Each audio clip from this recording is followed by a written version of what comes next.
You're listening to Convenience Matters, brought to you by NACS. Whether it's for food, fuel, drinks, or snacks, about half of the U.S. population shops at a convenience store every day. We'll talk about what we see at stores and what the future may hold for our industry. We talk about the Memorial Day summer as the kickoff to Summer Drive.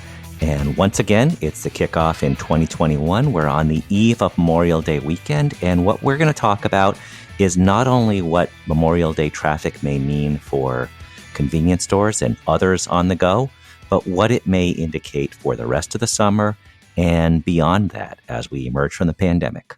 Stay tuned. We'll talk to AAA. Welcome to Convenience Matters. My name is Jeff Lenard with NACS. And I'm Carolyn Schnare, also with NACS.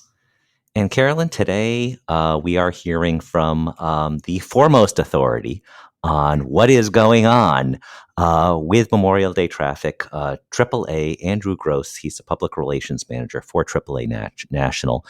And AAA has real name cachet, real recognition in terms of putting out surveys that reflect what they see for predictors of not just what we'll see on the roads, but what we'll see in all kinds of travel. So we'll dive into all kinds of things. But first, Andrew, if you can just kind of give us a sense of what this survey examines, and then we'll dive into some of the findings and some of the recent news that may affect those findings. So set us up big picture.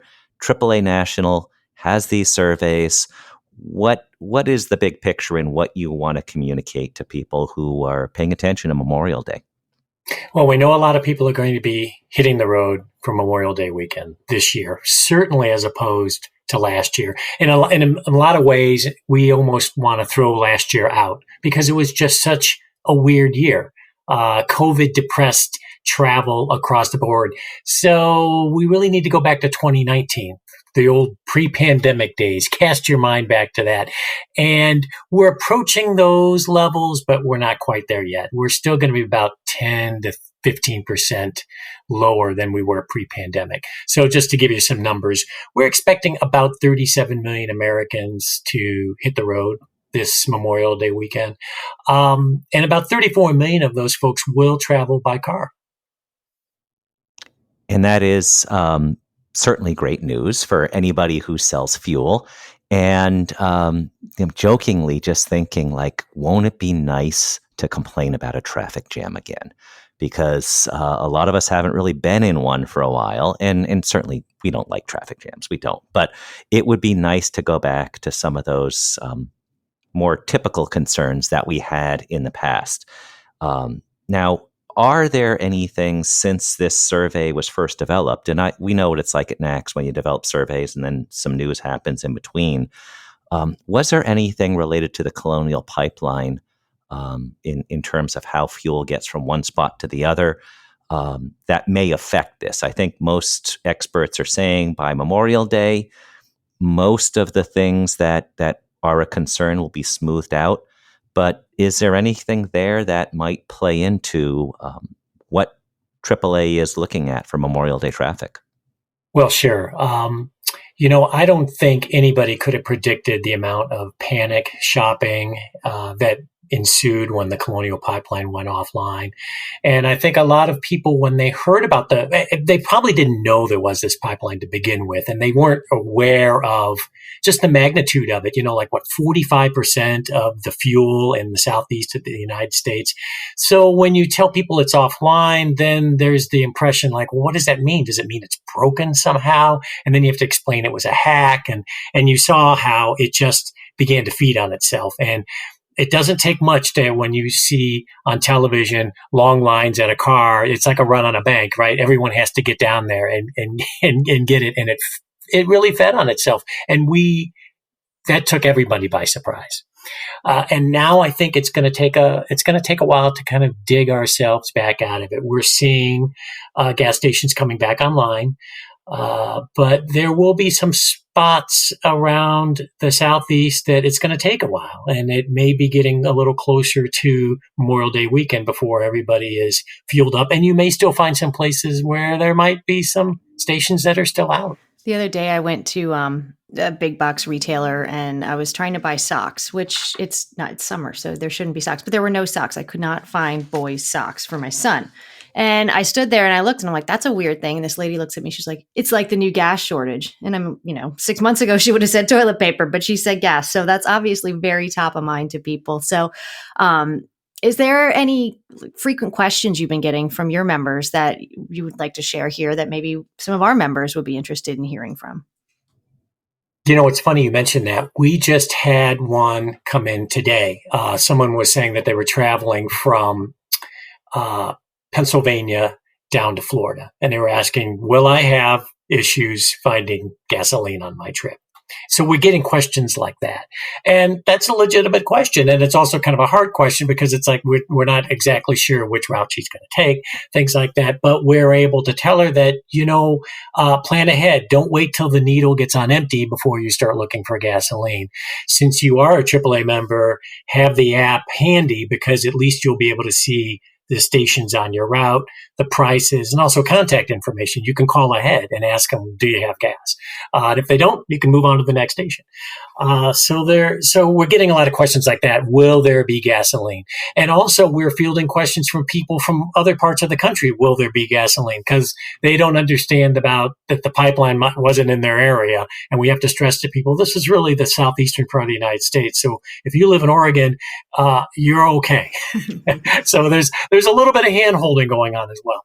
Yeah, and one of the things when we fielded an awful lot of calls last week at NACS, or when the Colonial problem emerged, and one of the things that we talked about was the whole concept of the term state of emergency. And state of emergencies allow some non-traditional activities to take place. It allows waivers on hours of operation. It allows potentially greater weights for trucks, for transport trucks.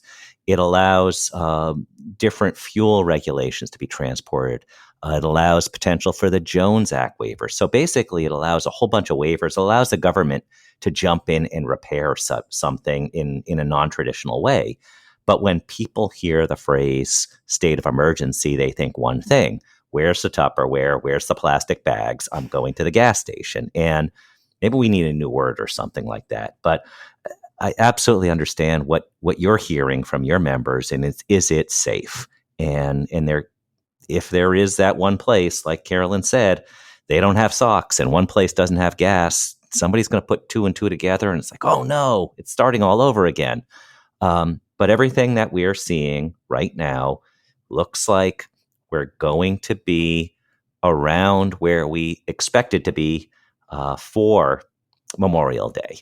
And Andrew, when you had mentioned where demand will be, it's going to be dramatically more than last year, but a little less than previous years. That's right. Were you looking also at any areas that may have greater demand? Is it going to be areas that are in warmer weather climates or near natural beaches? Beaches or Sure. amusement parks or anything like that? Your usual great vacation spots are right back up there again this year. Your Orlando's, Las Vegas, Myrtle Beach, Denver, Nashville. These are all the places where, based on our bookings, people are very interested in going. So we're expecting that for this Memorial Day weekend, those are going to be hot spots. And you can bet that Memorial Day is a great way of sort of gauging the temperature of what summer is going to look like. So if you have a robust Memorial Day travel period, you can bet that summer is going to be robust as well. And that's kind of what we're predicting right now. People are more confident. They see the light at the end of the tunnel in terms of this pandemic. More people are getting vaccinated. People are feeling better about the economy. We know consumer sentiment is up. So folks are feeling more confident about getting out and traveling. But you notice of the 37 million traveling for Memorial Day, 34 million are going to go by car. So while they're comfortable about traveling, they like the control aspect of being in a car because you can decide when you want to go, where you want to stop, who you want to have in the car with you, and you can not always have to wear a mask when you're in the car. Although we tell people keep that mask handy because you may need to wear it when you go into a store or stop places.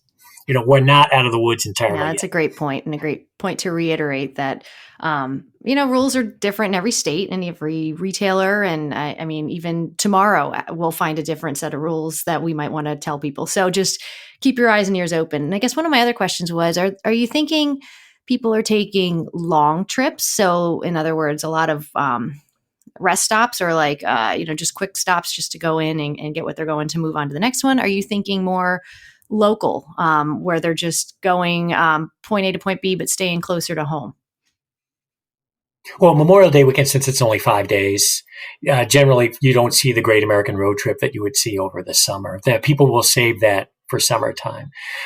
So when we look at the 37 million who are going to be traveling for Memorial Day, the holiday period, that's 50 miles away from home or more. So we know they're going to travel, but are they going to, is this the time to drive to the Grand Canyon and back? Probably not, depending on where you are. But you may drive a couple of states. You may go to the beach. You may do something like that. Yeah, it's interesting that traditionally we look at Memorial Day, we look at 4th of July, and we look at Labor Day, and we look at those as three big long weekend summer activities. And I think beyond that, with a pandemic, they all mean a little bit more this year. Memorial Day could be the precursor that says, look, we're really close to normal. 4th of July, you're hearing a lot of places are saying we are fully back. Chicago, for instance, it has that as the date at which 100% capacity for meetings and things like that. And we're hearing Labor Day is looking like it's going to be the point at which a lot of businesses will be fully back to staff. So you're going to see the commuter traffic. So Memorial Day linked to 4th of July, linked to Labor Day, I think is probably more critical to people's thinking, particularly if you sell gas, than any year I can recall. I think people are very much looking forward to how this all plays out. And related to your consumer surveys that you do, you mentioned the online bookings, and that's, I think, very intriguing to link those two together. Are you also in the online booking seeing types of hotels, for instance, or motels that are more prominent? I know last year we saw that motels did quite well because some of the factors that you raised earlier. You're in control. You only go in one door. You don't go into a big atrium. Are hotels coming back based on some of the bookings that you're seeing? Hotels are coming back. Now, I can't really break it down by the type per se, but I can say that just on our hotel bookings, we've seen an increase in 14 of the past 15 weeks. And that's a 200% increase over, just in January, what we were seeing in January. So we're already thinking that, look, people are planning ahead. They really want to get out and travel. They really want to get out and spend, and they're confident, and it's like a cork's been removed from a bottle. People are just feeling confident, particularly the ones who are fully vaccinated, and we think this is just going to be building. Yeah, and I think I agree with you. I know spring break. I went on the road and went down to the beach. I think I am your survey respondent because all the things you're saying is what I've done. But it definitely feels a little busier out there. The roads, the highways, 95, being on the East Coast, Interstate 95 was a lot busier than it normally would be. Another thing too is sports, and this is something I was thinking about as I was preparing. Is my son plays baseball, and they have a tournament this weekend, and it's not unusual. Well, last year there were no tournaments at this time, but now there's all these sport tournaments, and they're back in the swing, forgive my pun. But like this one is about 55 miles away, and that's something that we're going to be doing. So that's, I'm saying that more as a point to our retailers and our listeners that when you see a sports team show up in your store, certainly welcome them. But I think that I would imagine that they have to stay in hotels, they have to do all the things. So I would imagine, do those kinds of activities fit into what you saw when you were surveying members?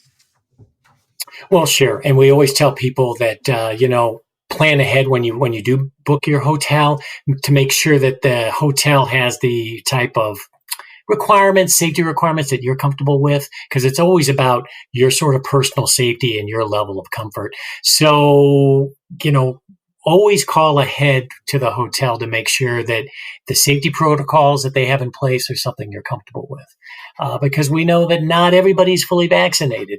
And even if you are fully vaccinated, you still need to take precautions. Because, even I'm fully vaccinated, and yet I know that I'm only protected 90 to 95%. So I'm still going to be very careful this year, and probably for the rest of my life, because who knows where COVID's going to go.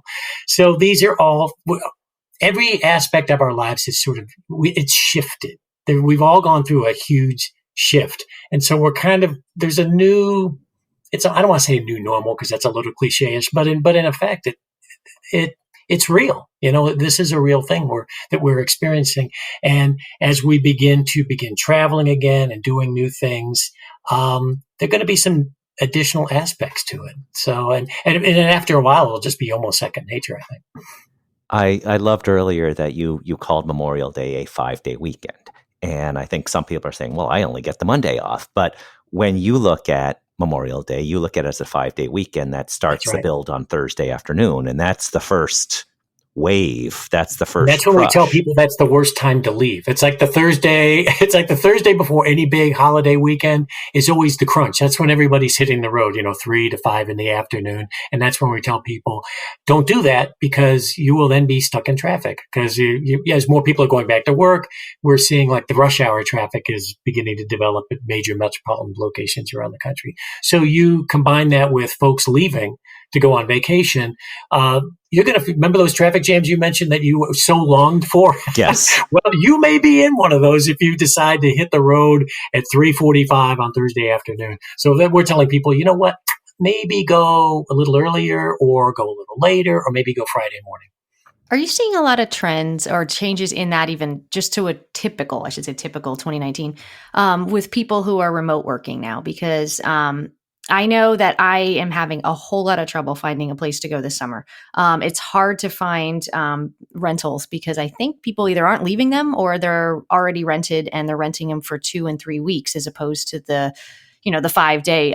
Given that people aren't, except for Jeff, who enjoys traffic, and the people who aren't doing the traffic traveling or commuting, you think people are staying longer, or maybe they're even leaving and making it a 2.5 week trip? I don't know. Oh, I stumped him. They just stumped me on that one. We don't know on a forecast how long people are going to stay. We know that they're booking and they're exploring booking on a trip, but how long they're going to go and if they're going to leave, right? If they really like the place, that's another question. Yeah. And a little bit outside of the realm of the traditional survey that we're talking about with Memorial Day is we breached $3 gas for the first time since 2014. That's right. Now, NACS, convenience stores sell 80% of the gas in the country. So where it would be a bad idea if we make a prediction related to prices, because that's collusive behavior, and the guy making the prediction starts to wear orange pretty soon. So we won't do that. But we can ask you some of the things now that we've seen $3 gas here, for multiple reasons. One of them being the switch over to summer blend fuel that typically reaches its apex mid-May. We also had the Colonial Pipeline, but you're also reporting on $3 gas. And while we hit $3 gas for the first time in 7 years, it didn't seem to be that big national story that I would have expected after 7 years of not seeing a 3. Were you getting a lot of... it did kind of coincide with the Colonial Pipeline too. We kind of popped because, if the week before the pipeline went offline, we were like, 293, 294. Yeah. And then Colonial Pipeline happened, and all of a sudden it just began to creep up. And how much of that was directly attributed to Colonial Pipeline? You could probably say a fair amount. So now we're like 3 to 305. And, it's funny how, things spike right away, and then it takes a while for them to slowly moderate and drop back down. Yeah, and I know there's a lot in terms of the extra costs related to getting that fuel, and we like happy customers. We like when prices are lower. When you're a convenience store and somebody can get in and out and get gas without paying too much, then they tend to go inside the store and they may get that sandwich. They may get a couple other items, and margins inside the store are usually better than they are at the pump. So we like one-stop shopping for all of that. We like when they travel miles and when we see smiles, whether or not it's under the mask or without the mask. I like that. Miles and smiles. We'll take them both ways. Miles and smiles. That's good. Well, one thing we do know that even with gasoline prices higher than they've been since 2014, in the past, we have realized that higher gas prices do not deter travel. People will figure out another way to save money. Maybe they won't eat out as much, or maybe they won't have as quite as extravagant meal, or they may do more free activities, but they will travel and they will stop, and they may, instead of getting a big meal, they may purchase snacks instead, but they are going on that trip. So to that point, since we're talking about other things people do other than filling up their car, do you have any advice for retailers, for convenience stores, maybe to attract customers, attract AAA members? I know you have an app, you said, that helps them find whether they, have gas, but more or less, what the pricing is.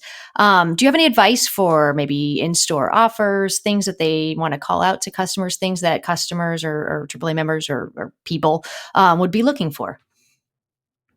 Well, we are still advising people to follow CDC guidelines and also follow common sense, and realize that, we're not out of the woods yet. So keep your hand sanitizer in your car, keep your mask handy, keep all of that available. But, sometimes masks, you take them on and off enough, they break. So being able to conveniently find a place that is still selling masks, still selling hand sanitizer, having pre-packaged items, your waters, your sodas, your sandwiches, things that maybe you can just run in and grab out of a frozen case or out of a refrigerated case.